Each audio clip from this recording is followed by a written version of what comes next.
বলেন কি নাম আপনাদের বাচ্চার? আয়েশা। আয়েশা। কি সমস্যা ছিল বাচ্চার শারীরিক লক্ষণগুলা?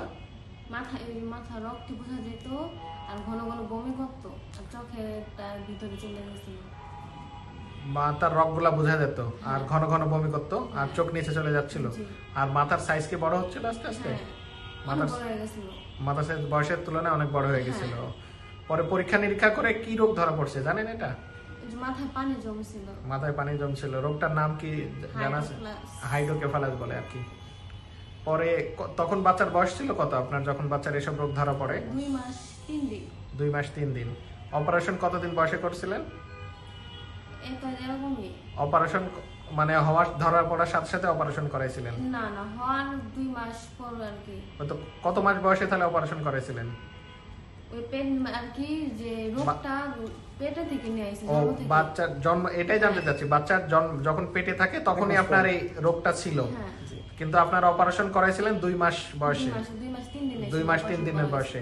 এখন বাচ্চার বয়স? এখন 3 মাস 15 দিন। 3 মাস 15 দিন। এখন পেটে থাকতে যে তখন ধরা পড়ছিল, তখন কোনো ডাক্তার কোনো ভয়টাই দেখাইছিল না? বাচ্চা নষ্ট করার কথা কিছু বলছিল?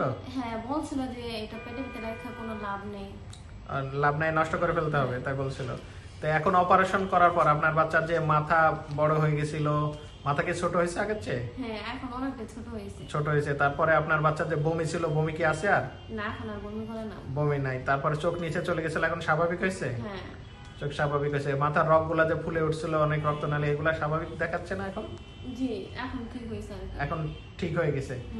তে এই যে এটা অপারেশন করলে যে ভালো হয়, এটা ধারণা কি আপনার কি মনে হয় অপারেশন করলে ভালো হয় এই রোগ? হ্যাঁ কারণ অনেকেই পেটের মধ্যে থাকা অবস্থায় ধরা পড়ে তখন নষ্ট করে ফেলতে বলে। নষ্ট করলে তো, কারণ এর চিকিৎসা আছে বাংলাদেশে, তাহলে চিকিৎসা নেওয়া উচিত।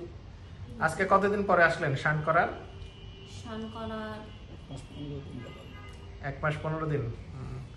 1 মাস 15 দিন পরে আসছেন। এখন আপনাদের যদি এটা দেখাই আমি, সিটি স্ক্যানটা, যদি সিটি স্ক্যানে এই যে এরকম পানি ছিল, কালোগুলো এখানে সবগুলো পানি, কালোগুলো সবগুলো পানি, এটা শান করার আগে।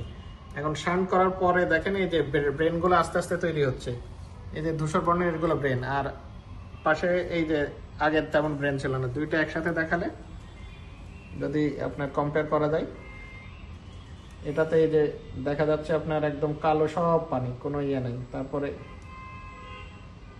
এটাতে এই যে শান দেওয়ার পরে এই যে কতখানি ব্রেন তৈরি হয়েছে, এই জন্য আপনার লক্ষণও নাই আর কি, পানি অনেক কমছে মাশাআল্লাহ আল্লাহর রহমতে।